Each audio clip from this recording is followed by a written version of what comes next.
Hello, my name is Allison Clark, and this is my friend. Hey, I'm Linda Cohen.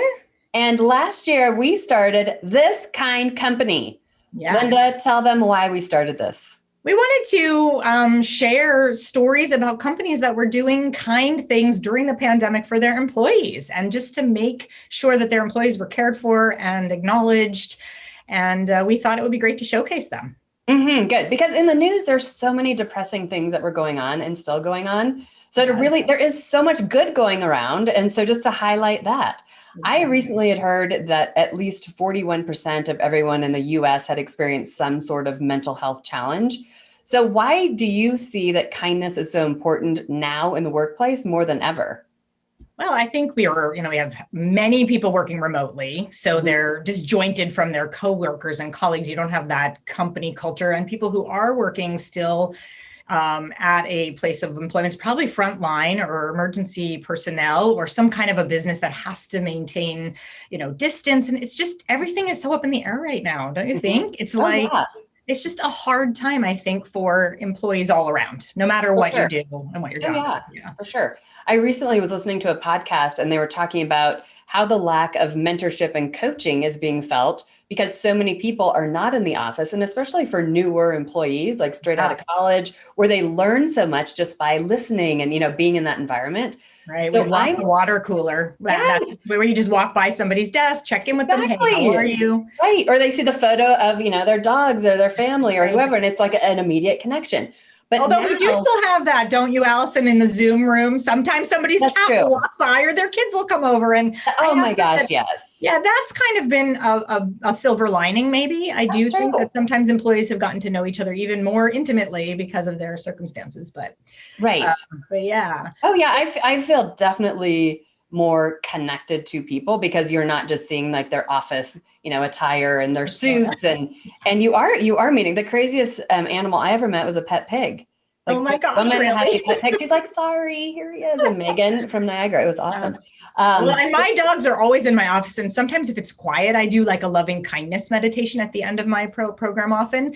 My dogs sometimes snore. And they make these, and I'm like, I am here with two dogs. That is a dog.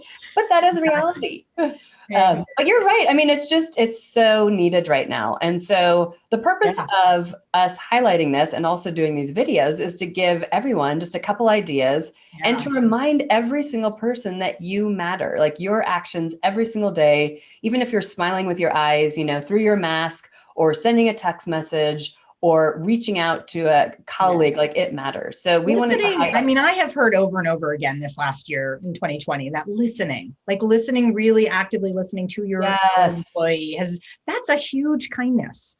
That is one of the most important things. And I don't know about you, Allison, but it was a roller coaster year. Like there were just emotions every day. And from one day to the next, you could never know something would happen. We are in Oregon, so we had wildfires. So there was this whole extra 2.5 weeks of just terrible air, and it was overwhelming. It was definitely hard. So, I heard a really cool story back in the springtime. One of the companies, and I think this might have been before we were doing Kind Company, I'm not sure, but was a volunteer manager at a hospice organization. And so we'd been in lockdown for a couple of months, and the volunteer manager really wanted to do something to recognize her volunteers. And she asked her executive director if they could do a porch project and like deliver these beautiful baskets they'd put together with cookies and a mug of coffee, and just drive them all around Central Oregon and deliver them to their volunteers. And the executive director was a little unsure about it. They'd never done it before, but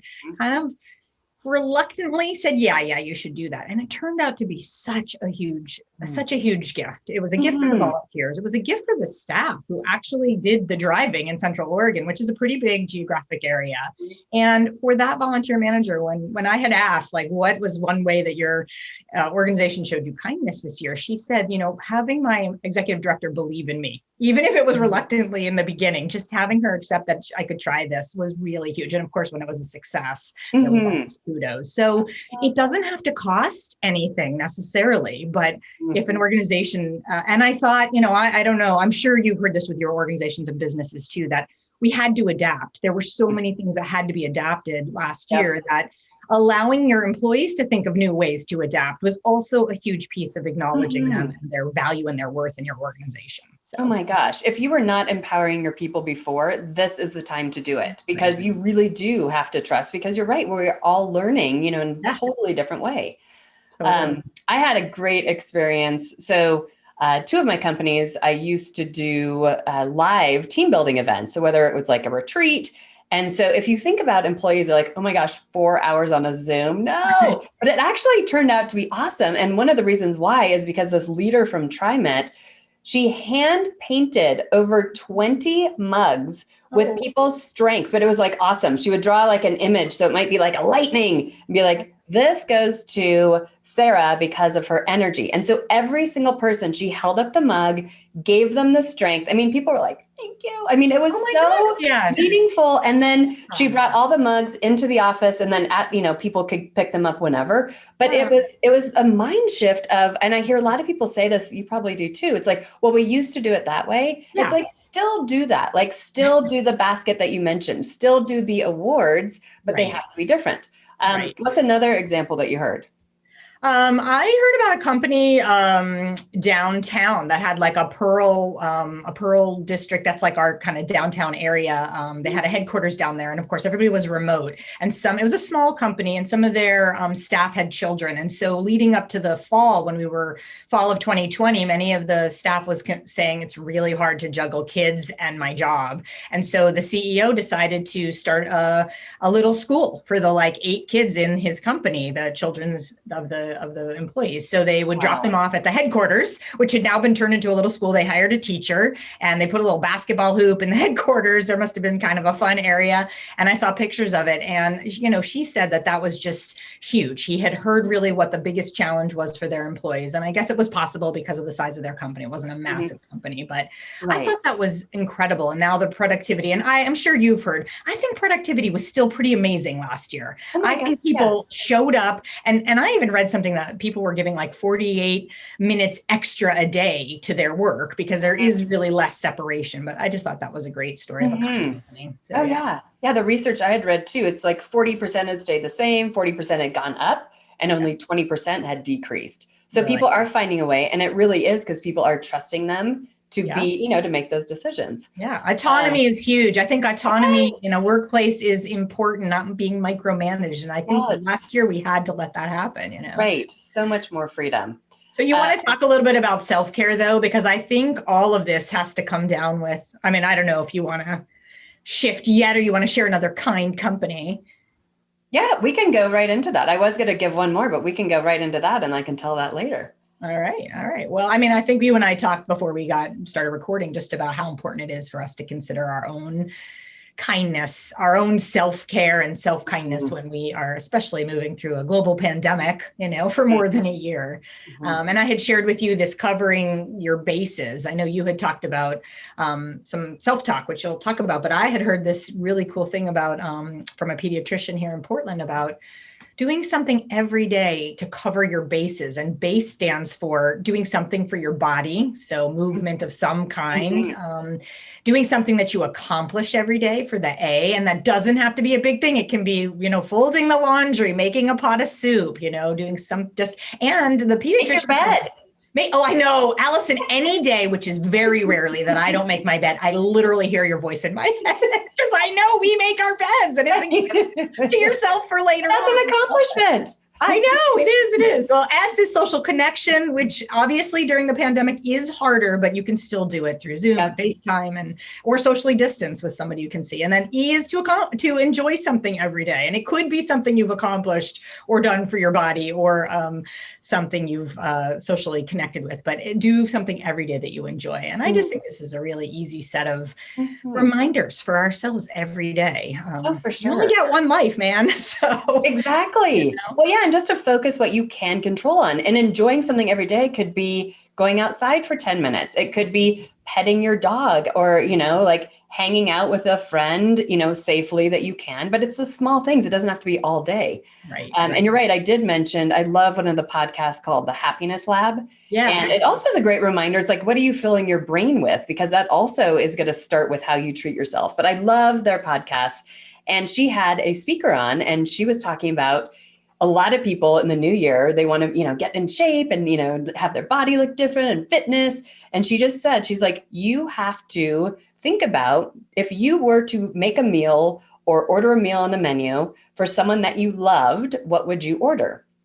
And so like making just really good food, for someone, you should do that for yourself. Totally. And she was also talking about how you talk to yourself. So I was telling you in my trainings, I give everyone these rubber monsters, these finger puppets. People love them, but also it's like as a reminder, like you are so mean to yourself, like how you talk to yourself. So we have to change the story in our own brain, but to be more conscious about what are you saying? How could that be kinder? And then also just fueling yourself. So I love your acronym that the doctor recommends, just being able to make that time for yourself, but also like fueling yourself, making sure the right fuel is going into your brain. And then just also, how are you speaking to yourself? You would not encourage someone the way that sometimes you talk to yourself, so I thought that was I love the idea of taking that bigger view and saying, how would I talk to a friend who's going through whatever this is right now? And try to be that friend to yourself. I mean, gosh, if you'd be that mean to a friend, they would not be a friend for very long. So why do you tolerate that yourself? Exactly. And I love what you said about what are you fueling yourself with? And I know you and I have talked about this over the years for sure. What are you reading? What are you watching? What is on your nightstand? What magazines do you subscribe to? What old books, like I mentioned to you, the Simple Abundance book that I've had in my nightstand for years, I've pulled it out again. It is amazing. Simple Abundance. If you haven't ever heard of that, I tell you to look it up. So, Yep. Oh, yes. Yep. So I think, as we look into 2021 and looking for more kind companies to highlight, I would give people advice like you cannot be kind to your employees, to your family, to your friends, unless you're really kind to yourself. Right. Start here. And then also when you do kind acts, like I get so much energy from it, whether I mailed 9 cards yesterday, and as I put them in the mailbox, I was like, that makes me feel good. Like selfishly, when you're kind to yourself and other people, it gives us fuel. So it's a win-win for productivity and just like the overall feeling in your own self, but also your company. Well, research has shown that. I mean, I love being able to share that research with audiences. Yes. 40% of your internal happiness comes from your intentional actions. And you and I talked about that. What do you intend? What are you choosing? You get to be the one who writes those thank you notes, who sends your friend a kind mug. Do you guys see this great mug that Allison sent me a few years ago? Love it. A few years. I meant a few months ago. It feels like a few years. 2020 was like 5 years. Oh my goodness. It really was.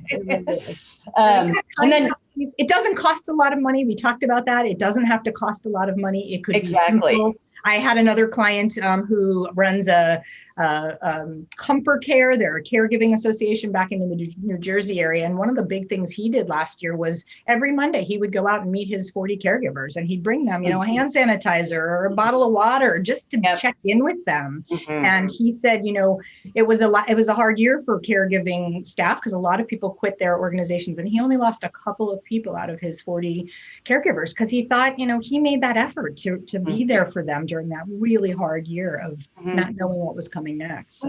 Well, Linda, that you bring up the point that kindness affects the bottom line. Like you can reduce turnover by the way you treat people. We all know that people leave people, not companies. So during this time to really reach out, I did a keynote last week with about 300 people, and we're getting ideas for what they can do with their own team members. And all the ideas cost nothing, but it was to reach out, to listen, to make time for that person, to mentor. So I think if everyone were to shift your brain and just think about you matter so much, and just to reach out more and connect with people, just as, you mentioned that he did, it matters. Human being. I mean, really, we will get through this together, but it's going to mean that we've each, helped each other. Some days it's hard, and some days you need to reach out, and other days you're the one offering the support to someone else who's going through something. So exactly. Yeah. Allison, I love talking to you. It's always fun to talk to another kindness catalyst, who's out there promoting how important it is and the value and the benefits, Exactly. Yes. And so moving forward this year, Linda and I are going to be bringing on guests on this show, on This Kind Company, because we want to start featuring, we've been putting a hashtag this kind company on LinkedIn. So if you want to look for that hashtag, you're going to see other examples.